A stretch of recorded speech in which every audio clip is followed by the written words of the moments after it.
কলিকাতা বিশ্ববিদ্যালয় BA six সেমিস্টারের সকল ছাত্রছাত্রী, তোমাদের যাদের ইতিহাস সাবজেক্টটি পাস কোর্সে রয়েছে, অর্থাৎ হিস্টোরি ডিএসই B2 পেপারটি তোমাদের যাদের রয়েছে, তোমাদের জন্য আজকের এই ভিডিওটি মোস্ট ইম্পর্টেন্ট হতে চলেছে। কারণ আজকের এই ভিডিওটিতে তোমাদের জন্য তোমাদের এই পেপারের ওপর থেকে খুবই গুরুত্বপূর্ণ দুটি মোস্ট ইম্পর্টেন্ট 5 নম্বরের কোশ্চেনের অ্যান্সার নিয়ে আলোচনা করব। তাই সম্পূর্ণ ভিডিওটি তোমরা দেখবে এবং অবশ্যই এই ভিডিওটি তোমাদের বন্ধুদের কাছে বেশি করে শেয়ার করে দিও। কোশ্চেনের অ্যান্সারে যাওয়ার আগে তোমাদের যে বিষয়ে বলার ছিল, তোমাদের এই সাবজেক্টের ওপর থেকে সম্পূর্ণ স্টাডি মেটেরিয়াল অর্থাৎ PDF নোটস রেডি রয়েছে। তোমরা যদি কেউ পারচেস করতে চাও তাহলে অবশ্যই স্ক্রিনে দেওয়া হোয়াটসঅ্যাপ নম্বরে SMS এর মাধ্যমে যোগাযোগ করে সম্পূর্ণ PDF নোটসটি তোমরা সংগ্রহ করতে পারো। এরপর দেখে নাও তোমাদের 5 নম্বরের যে সাজেশানটি দিয়েছিলাম আমি, সেই সাজেশানের সম্পূর্ণ কোশ্চেন দুটির অ্যান্সার দেখে নাও। প্রথম কোশ্চেন ছিল, দেখো, ম্যানর ব্যবস্থা বলতে কী বোঝো? মোস্ট ইম্পর্টেন্ট, তোমাদের এবছর পরীক্ষা আসার সম্ভাবনা খুবই রয়েছে। তাই বলবো কোশ্চেনের অ্যান্সারটি যত্নের সহিত ভালোভাবে প্র্যাকটিস করো। দেখো, উত্তরে লিখবে, প্রথম পয়েন্ট দেবে সূচনা। মধ্যযুগের সামন্ততান্ত্রিক কাঠামোয় ইউরোপের বেশিরভাগ মানুষ গ্রামে বসবাস করত। এই রকম এক বা একাধিক গ্রাম নিয়ে গড়ে উঠত ম্যানর। গ্রামের সামন্ত প্রভুর অধীনস্থ জমি চাষ করার জন্য ইউরোপে যে ব্যবস্থা গড়ে উঠেছিল তাকে ম্যানর ব্যবস্থা বলা হতো। ফ্রান্সে ম্যানর ব্যবস্থা সেইনারি নামে পরিচিত ছিল। নেক্সট পয়েন্ট লিখবে, ম্যানর ব্যবস্থার বৈশিষ্ট্য।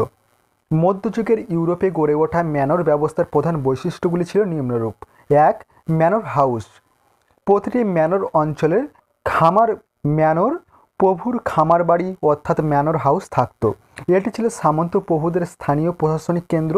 ম্যানর হাউসে খাওয়ার হল, ঘর, শোয়ার ঘর, উপাসনা কক্ষ, ভৃত্যদের ঘর, ঘোড়ার আস্তাবল প্রভৃতি সব কিছুই থাকত। 2 নম্বর পয়েন্টে লিখবে অর্থনৈতিক দিক। ম্যানরের সামন্ত প্রভুর অধীনে কৃষক ও ভূমিদাসরা উৎপাদন কার্যে অংশ নিয়ে দেশের অর্থনীতিকে সচল রাখত। তবে এখানকার অর্থনীতি ছিল একেবারেই অঞ্চলভিত্তিক। 3 নম্বর পয়েন্ট লিখবে জমির চরিত্র। প্রতিটি ম্যানরের যে বিপুল পরিমাণ জমি ছিল তার মধ্যে ছিল চাষের জমি, পশুচারণ ভূমি, জলাভূমি, পতিত জমি, জঙ্গল, কৃষকের গৃহ, গির্জা ও শ্রমিক কারিগরীদের বাসগৃহ ইত্যাদি। এখানে মূলত 2 প্রকার জমি ছিল। 1. ডিমিন বা প্রভুর খাস জমি এবং 2. কৃষকের বসতি, আবাদি ও পশুচারণ জমি। 4 নম্বর পয়েন্ট লিখবে জমির বন্টন। আবাদি জমির কিছু অংশ সামন্ত প্রভু নিজের দখলে রেখে বাকি জমি কৃষকদের মধ্যে বন্টন করে দিতেন। সামন্ত প্রভু তার নিজের দখলে রাখা জমিতে স্বাধীন কৃষক, আধা স্বাধীন কৃষক বা ভিলেইন এবং ভূমিদাস বা সার্পদের বেগার শ্রমের দ্বারা উৎপাদন কার্য চালাতেন। অবশিষ্ট জমি ম্যানরে বসবাসকারী অন্তত 12 থেকে 60টি কৃষক পরিবারের মধ্যে বণ্টিত হতো। প্রভুকে বার্ষিক বিভিন্ন ধরনের কর ও বেগার শ্রম দিয়ে তারা এই জমি ভোগ করতে পারত। 5 নম্বর পয়েন্ট উৎপাদন ব্যবস্থা। ম্যানরের জমিতে প্রথম দিকে বছরে 2টি এবং পরে 3টি চাষ হতো। উৎপাদন হতো মূলত গ্রামের প্রয়োজনের ওপর ভিত্তি করে। এরপর দেখো সর্বশেষ পয়েন্ট লিখবে উপসংহার। মধ্যযুগের ইউরোপে প্রচলিত সামন্ততান্ত্রিক ব্যবস্থায় বিশেষ ধরনের অর্থনৈতিক ও রাজনৈতিক কাঠামো গড়ে উঠেছিল। এই কাঠামোর প্রধান কেন্দ্র হয়ে উঠেছিল ভূস্বামীর খামার বাড়ি, দুর্গ এবং গির্জা। সামন্ত প্রভুরা শিকার, যুদ্ধ ও অন্যান্য আনন্দ করে দিন যাপন করত আর সমগ্র দেশের জন্য প্রয়োজনীয় কৃষি উৎপাদন সম্পন্ন করত ম্যানরের কৃষকরা।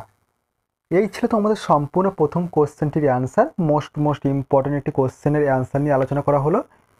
এরপর দেখো নেক্সট গুরুত্বপূর্ণ কোশ্চেনের অ্যান্সারটি দেখো। কোশ্চেনটি ছিল পৌর মানবতাবাদ কি? মোস্ট ইম্পর্টেন্ট একটি 5 নম্বরের কোশ্চেন। দেখো অ্যান্সারটি দেখো, পৌর মানবতাবাদ বা সিভিক হিউম্যানিজম হলো একটি প্রভাবশালী বুদ্ধিবৃত্তিক ও সামাজিক আন্দোলন যা ত্রয়োদশ শতাব্দীর শেষ দিকে ইতালির উত্তরাঞ্চলে বিশেষ করে ফ্লোরেন্সে বিকশিত হয়েছিল। এটি মূলত ধ্রুপদী গ্রিক ও রোমান সাহিত্য, দর্শন এবং নাগরিক মূল্যবোধের পুনরুজ্জীবন এবং এর উপর ভিত্তি করে একটি সক্রিয় ও দায়িত্বশীল নাগরিক জীবনের আদর্শ প্রচার করে। পৌর মানবতাবাদীরা বিশ্বাস করতেন যে মানব জীবনের পূর্ণাঙ্গ বিকাশ শুধুমাত্র ব্যক্তিগত গুণাবলীর মাধ্যমে নয়, বরং রাষ্ট্রের প্রতি সক্রিয় অংশগ্রহণের মাধ্যমেই সম্ভব। প্রথম পয়েন্ট 1 নম্বর লিখবে ধ্রুপদী ঐতিহ্যের পুনরুজ্জীবন। পৌর মানবতাবাদীরা প্লেটো, অ্যারিস্টটল, সিসেরো এবং লিভির মতো ধ্রুপদী লেখকদের রচনা গভীরভাবে অধ্যয়ন করেন। তাদের রাজনৈতিক দর্শন, বাগ্মিতা এবং নাগরিক গুণাবলী সম্পর্কিত ধারণাগুলি সমসাময়িক চিন্তাভাবনাকে প্রভাবিত করে। এর ফলে মধ্যযুগীয় সংকীর্ণ ধর্মকেন্দ্রিক চিন্তাভাবনার বাইরে বৃহত্তর জ্ঞানচর্চার দিগন্ত উন্মোচিত হয়। এরপর নেক্সট পয়েন্ট লিখবে দ্বিতীয়, নাগরিক চেতনার উন্মেষ। পৌর মানবতাবাদ নাগরিক দায়িত্ব ও কর্তব্যের ওপর জোর দেয়। তারা মনে করতেন একজন ভালো নাগরিককে রাষ্ট্রের কাজে সক্রিয়ভাবে অংশগ্রহণ করতে হবে এবং জনকল্যাণে নিজেকে নিয়োজিত রাখতে হবে। এই ধারণাগুলি ইতালীয় শহর রাষ্ট্রগুলিতে একটি শক্তিশালী নাগরিক চেতনা বিকাশে সহায়ক ছিল, যেখানে নাগরিকেরা তাদের শহরের সরকার ও নীতি নির্ধারণে গুরুত্বপূর্ণ ভূমিকা পালন করত। 4 নম্বর পয়েন্ট, শিক্ষা ব্যবস্থার পরিবর্তন। পৌর মানবতাবাদীরা শিক্ষার লক্ষ্যকে পরিবর্তিত করেন।